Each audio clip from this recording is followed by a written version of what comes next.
But if you're going to add it before you add the roux, it's almost insignificant, the amount that you're adding, within reason, of course, because you're going to thicken it afterwards. Now, you certainly, it would make a difference if you thicken the soup and then added the milk and cream to it after that, which you wouldn't do because that would be backwards. Okay?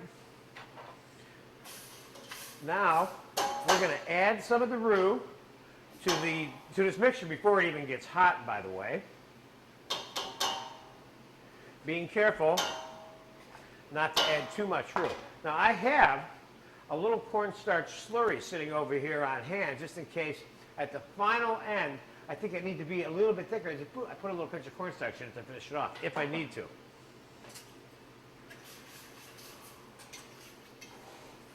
Let's give this a mix, and we will bring it to a boil.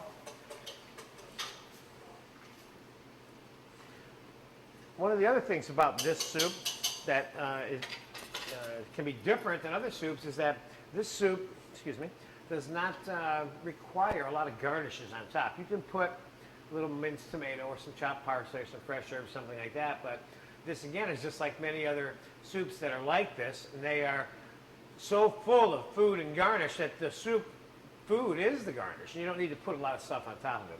Typically, the soups that you spend more time garnishing are the ones that are pureed smooth. They don't have any food in them. Okay?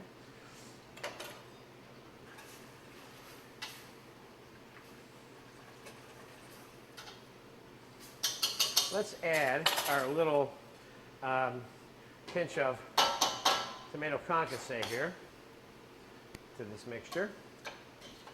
I'm going to bring this over and lean this down so the camera can zoom in on this pot so you can kind of see what this looks like right now.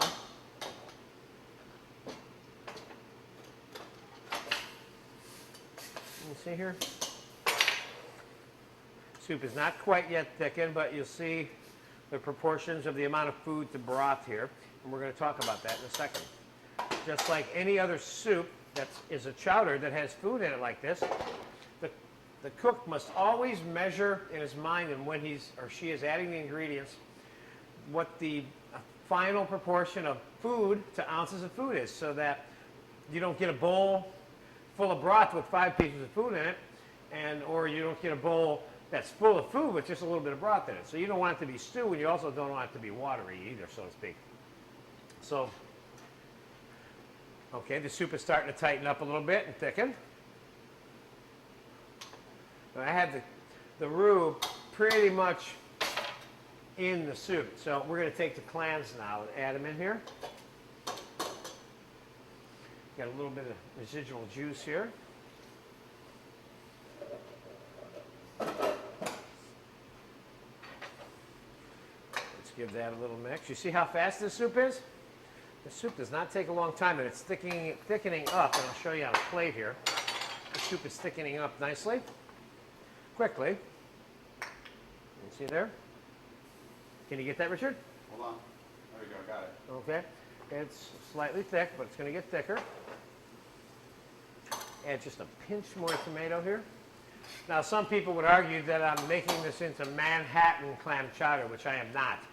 This is not a tomato-based type thing. We're just using a little concassé as a flavoring additive as we're processing the making of this soup.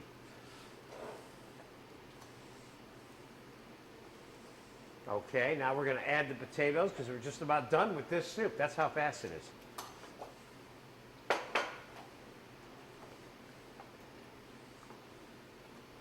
Let's have a little taste of this as we're going along here.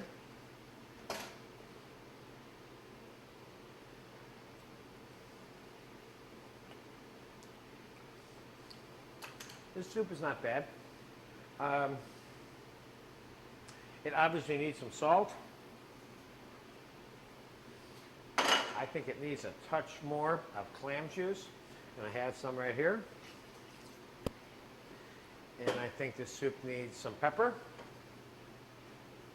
I think this soup needs a pinch of sugar, keeping in mind that we are not interested in making this soup sweet at all, but just neutralizing any bitterness and kind of mellowing the soup without ever knowing that there's sugar in it. You should never taste sugar in New England clam chowder.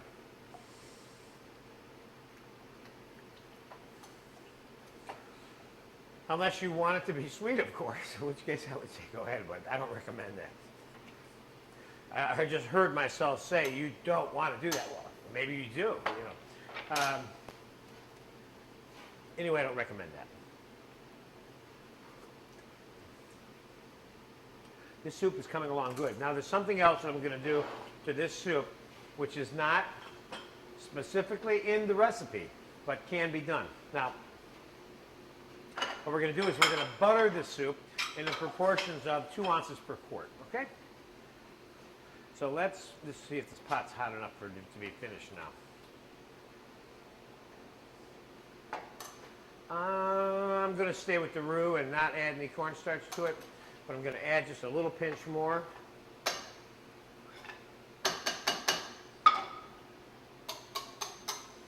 I'm going to whisk that in.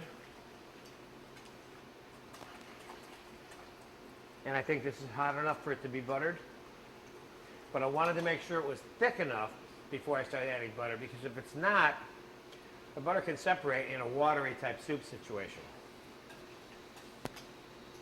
Chef, can you answer the question as to why you put the roux in after the clams and before? Because I didn't want the roux to it. It's easier to add the roux to a liquid that has less food in it.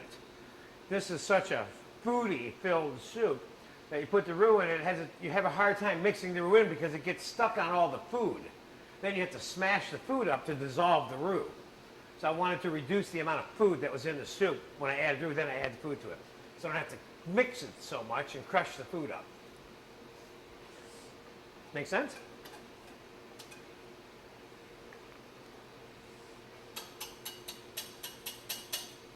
Okay, we're going to take this soup off because I don't believe in a soup being too thick just because somebody else does it that way, okay?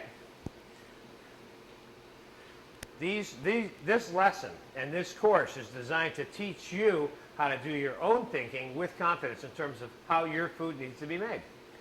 And that's something that I've acquired over time, and that is I know if I want it thick or I don't want it thick. It doesn't matter to me what somebody else does, because I'm looking for a final result that makes people come back to my dinner table. This soup is looking very nice. Now, let's just give it a taste. It needs more salt. It needs a little bit of sugar. It needs a little bit more pepper. And now we're going to add the butter to it.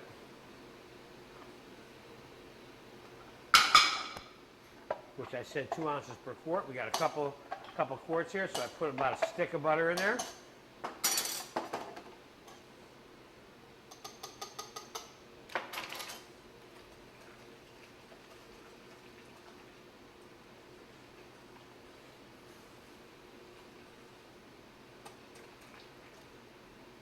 This is not a traditional way in terms of the buttering, and I like the way this mellows this soup out.